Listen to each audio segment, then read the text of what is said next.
Imagine this. It is a bright morning in America. People are walking to work. Kids are laughing at bus stops. The air feels normal. But far away, in secret labs, a weapon has been prepared. A weapon unlike any other. Not a bomb, not a missile, not a cyber attack. A weapon that spreads quietly, invisibly, and turns human beings into something far worse than dead.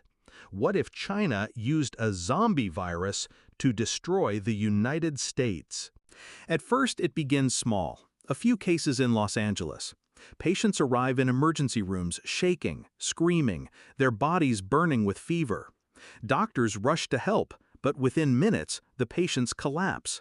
Nurses sigh in relief only for the patients to suddenly rise again. Their skin pale, eyes glazed white, mouths dripping with blood. They attack the very people trying to save them. Panic spreads inside the hospital, then across the city. Videos flood social media.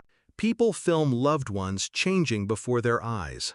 Some scream, others cry, but everyone is asking the same question: what is happening? The government steps in fast. News anchors call it an outbreak, a possible new disease. But this is not the flu.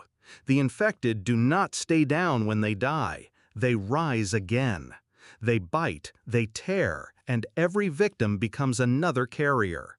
Within hours, entire neighborhoods in Los Angeles are burning. The police are overwhelmed. The National Guard rolls in with tanks and helicopters. Yet the infection moves faster than bullets. What would you do if the person next to you suddenly turned? Could you even pull the trigger? As the chaos spreads, something even darker comes to light. Intelligence agencies trace strange signals, hidden communications. Rumors point to secret bioweapon programs deep inside China. Files suggest years of experiments on viruses that can reanimate tissue, viruses designed to spread without control. Was this outbreak an accident, or was it launched on purpose as a silent attack against America?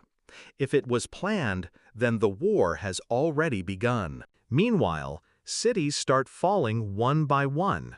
New York, the city that never sleeps, becomes a nightmare. Streets once filled with yellow taxis are now rivers of fire and smoke. Subway tunnels become hunting grounds, filled with echoes of screams. In Chicago, soldiers make their last stand at a major bridge, trying to hold back thousands of infected, until they are overrun. Entire towns vanish, wiped out in a single night. The infection does not care about borders or politics. It only spreads faster and faster, while the nation watches its strongest defenses crumble. The White House is locked down. The president is hidden in a bunker. Pentagon generals argue in war rooms, their screens filled with maps marked red. Martial law spreads across the nation. Curfews fall, roads are blocked. But nothing works. Unlike a normal war, there are no front lines. The enemy is everywhere. It could be your neighbor, your friend, even your family. Who would you trust if survival meant watching everyone around you change? China, meanwhile, watches in silence. While America bleeds, global markets crash. Trade routes shift. Allies of the U.S. begin to panic. Some look toward China for leadership. Others prepare for war. The balance of power begins to tilt. Without a single missile, without a single soldier crossing the ocean, America is collapsing. The rest of the world wonders, could this be the weapon that ends U.S. dominance forever? Scientists inside America race for answers. Hidden in bunkers, they study the virus. But every discovery brings new fear. This is not natural. The virus has been engineered to resist treatment. Vaccines fail. It mutates too quickly. Buried deep in its DNA, they find a strange pattern almost like a code. A code that suggests the cure already exists, but it is locked away somewhere else, perhaps in the same labs where the virus was made. If that cure is real, then China holds the key to saving or destroying humanity. Imagine the power of controlling life itself. Across America, survivors rise. In cities and towns, people form groups, building barricades with cars and furniture. Schools become fortresses. Malls become camps. Guns are handed out to anyone willing to fight. Stories of bravery spread. Firefighters carrying children through burning streets. Soldiers refusing to retreat even after being bitten. Mothers hiding their children in basements with promises of safety. Hope is fragile, but it is not gone. Yet hope alone cannot stop the dead from rising. The government faces impossible choices. Should it destroy entire cities with airstrikes to stop the spread, knowing millions of its own people would die? Or should it gamble on time, hoping scientists find a cure before the nation collapses? The president speaks to the country through emergency broadcasts. His voice is steady, but his eyes reveal fear. This is not just America's fight, he says. This is a fight for humanity itself. Yet as his words echo across silent radios, people ask themselves, can humanity even win? Days turn to weeks. The virus evolves. Reports come in of infected who move faster, who seem stronger. Then comes the most chilling news of all. Some zombies begin to show signs of memory. A soldier who died rises again, still knowing how to fire his weapon. A pilot attacks his own airbase. A scientist, infected, still knows how to use his lab equipment. This is no longer just the Walking Dead. This is the rise of an army of intelligent zombies, combining human skills with inhuman hunger. Against such an enemy, what chance does humanity have? Global tension boils. Nations argue. Was this China's strike? Should they be punished? Or should the world unite against the infection?